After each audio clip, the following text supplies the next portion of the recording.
బంగాళాఖాతంలో తీవ్ర అల్పపీడనం కొనసాగుతోంది. అది పశ్చిమ దిశగా కదిలి కొన్ని గంటల్లో వాయుగుండంగా బలపడే అవకాశం ఉందని విశాఖ వాతావరణ కేంద్రం అధికారి తెలిపారు. వాయుగుండం ప్రభావంతో 5 రోజుల పాటు మోస్తారు వర్షాలు కురిసే అవకాశం ఉందన్నారు. రానున్న 24 గంటల్లో కోస్తా జిల్లాల్లో విస్తారంగా వర్షాలు కురుస్తాయని తెలిపారు. కొన్ని జిల్లాల్లో ఎల్లో, ఆరెంజ్ అలర్ట్ జారీ చేశారు. కోస్తా తీరం వెంబడి 40 నుంచి 50 కిలోమీటర్ల వేగంతో గాలులు వీచే అవకాశం ఉందని, 5 రోజుల పాటు మత్స్యకారులు వేటకు వెళ్లొద్దని హెచ్చరికలు జారీ చేసిన విశాఖ వాతావరణ కేంద్రం అధికారి జగన్నాథ్ కుమార్తో మా ప్రతినిధి ఆదిత్య పవన్ ముఖాముఖి. బంగాళాఖాతంలో సుస్పష్ట అల్పపీడనం కొనసాగుతుంది. ఇది వాయుగుండంగా మారే అవకాశం ఉంది. రాగల 24 గంటల్లో ముఖ్యంగా ఆంధ్రప్రదేశ్లో 9 జిల్లాల్లో ఆరెంజ్ అలర్ట్ కొనసాగుతుంది. ప్రస్తుతం అయితే కోస్తాంధ్ర ప్రాంతంలో ఇప్పటికే ఆ ప్రభావం కనిపిస్తోంది. చాలా చోట్ల విస్తారంగా వర్షాలు పడుతున్నాయి. ఈ వాయుగుండం ప్రభావం ఎలా ఉంటుంది, ఈ వాయుగుండం ఎప్పుడు తీరం దాడుతుందో మరిన్ని వివరాలు మనం తెలుసుకుందాం. ప్రస్తుతం మనతోటి విశాఖపట్నం వాతావరణ కేంద్రం ముఖ్య అధికారి జగన్నాథ్ కుమార్ ఉన్నారు. వారితో మాట్లాడదాం. ఏ ప్రాంతాల్లో ఎల్లో అలర్ట్, ఆరెంజ్ అలర్ట్ కొనసాగుతుంది, అసలు ఇది వాయుగుండం ఎప్పుడు అవుతుంది? ఒకటి, నిన్న ఉన్న ఉపరితల ఆవర్తనం నిన్న సాయంత్రానికి అల్పపీడనంగా పరిణామం చెందింది. ఈ రోజు ఉదయం వాయువ్య బంగాళాఖాతం దానికి అనుకుని ఉన్న మధ్య బంగాళాఖాతంలో సుస్పష్ట అల్పపీడనంగా పరిణామం చెందింది. రాబోయే 24 గంటల్లో ఇది వాయుగుండంగా కేంద్రీకరించబడి వాయువ్య బంగాళాఖాతం, పశ్చిమ మధ్య బంగాళాఖాత పరిసర ప్రాంతాల్లో కొనసాగే అవకాశం ఉంది.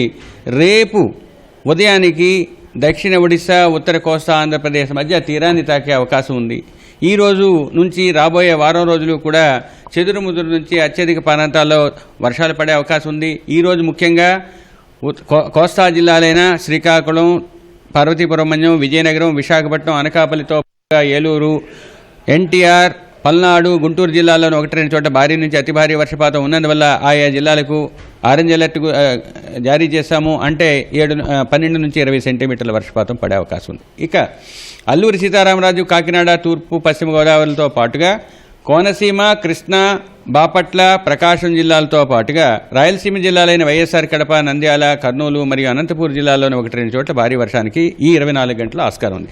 రేపైతే శ్రీకాకుళం, పార్వతీపురం మన్యం, అల్లూరి సీతారామరాజు, ఏలూరు, ఎన్టీఆర్, పల్నాడు మరియు ప్రకాశం జిల్లాలతో పాటుగా నంద్యాల, కర్నూలు, అనంతపూర్ జిల్లాల్లోని 1-2 చోట్ల భారీ వర్షానికి ఆస్కారం ఉంది.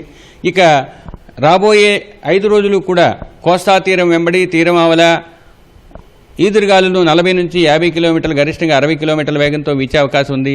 ఇంకా దూరంలో 45 నుంచి 55, గరిష్టంగా 65 కిలోమీటర్ల వేగంతో వీచే అవకాశం ఉన్నందువల్ల 5 రోజులు మత్స్యకారులు చేపల వేటకు నిషిద్ధమైనందువల్ల హెచ్చరికలు జారీ చేయడం జరిగింది. ఇక ఆంధ్ర కోస్తా తీరం వెంబడున్న అన్ని ఓడరేవుల్లో ముఖ్యంగా నెల్లూరు జిల్లాలోని కృష్ణపట్నం మినహా అన్ని ఓడరేవుల్లో 3వ నంబర్ ప్రమాద హెచ్చరిక ఎగురవేయడం జరిగింది. ఋతుపవనాలు ఇంకా కొనసాగుతున్నాయి. ఈ కొనసాగుతుండడం వలన మనకి గత కొన్ని సంవత్సరాలుగా నడుస్తున్నట్టుగా ఋతుపవన కాలావధి పెరగడం కూడా ఒక కారణమై ఉండొచ్చు. కానీ ఈ సంవత్సరం కూడా ఋతుపవనాలు సెప్టెంబర్లో కూడా బాగానే కొనసాగాయి. గడిచినటువంటి 24 గంటల్లో కూడా భారీ వర్షాలు పడే అవకాశం ఉంది. 2 తెలుగు రాష్ట్రాల్లో కూడా ఈ భారీ వర్షాలు నమ్మదే అవకాశం ఉంది. మనం చూడొచ్చు.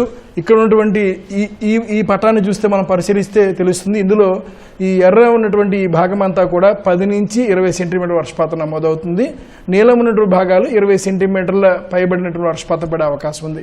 మనం ఇక్కడ స్పష్టంగా చూడొచ్చు. ఇటు ఆంధ్ర ప్రాంతంతో పాటు తెలంగాణ ప్రాంతంలో కూడా మనకి స్పష్టంగా వర్షాలు పడే అవకాశం ఉంది. 27వ తారీఖు రేపు ఇటు తెలంగాణలోను, ఆంధ్రప్రదేశ్లో కూడా భారీ వర్షాలు, అలాగే 10 సెంటీమీటర్లు మించినటువంటి వర్షపాతాలు పడే అవకాశం ఉందని ఇప్పటికే వాతావరణ శాఖ అధికారులు అంచనా వేస్తున్నారు. వాయుగుండం కూడా దక్షిణ ఒరిస్సా, ఉత్తర కోస్తా మధ్య తీరం దాటేటువంటి అవకాశం ఉంది. ప్రస్తుతం అయితే ఇటు కోస్తా జిల్లాల్లోనూ మధ్య కోస్తా ప్రాంతంలో కూడా భారీ వర్షాలు నమోదవుతున్నాయి.